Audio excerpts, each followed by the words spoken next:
Knowledge will bring you the opportunity to make a difference. Sa Barangay Biek, hindi lang ito quote, isa itong paninindigan.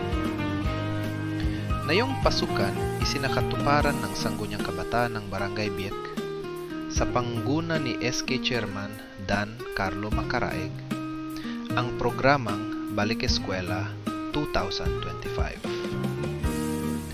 Para sa mga kabataang handang mag-aral ngunit gipit sa gamit, ito ang handog na tulong. Notebooks, ballpens at pencils, highlighters, correction tape, at eco-friendly tote bags na may mensaheng nagbibigay inspirasyon. Bawat bag may paalala. Ang edukasyon ay sandata ng pag-unlad at kahit simpleng gamit, pwedeng magsindi ng malaking pag-asa.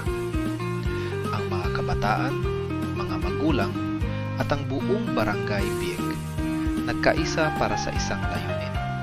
Mapagaan ang gastusin na yung pasukan at tulungan ang mga estudyante na magsimula ng may niti at kumpiyansa. Hindi biro ang effort. Mula sa pag-prepare ng supplies, pag-check ng listahan, hanggang sa personal na pamamahagi. Ito ang tunay na serbisyong may malasakit.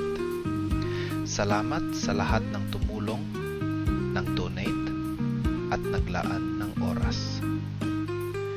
Dahil dito, ang Barangay Biek ay hindi lang lugar, isa itong community na may pusong alay para sa kinabukasan.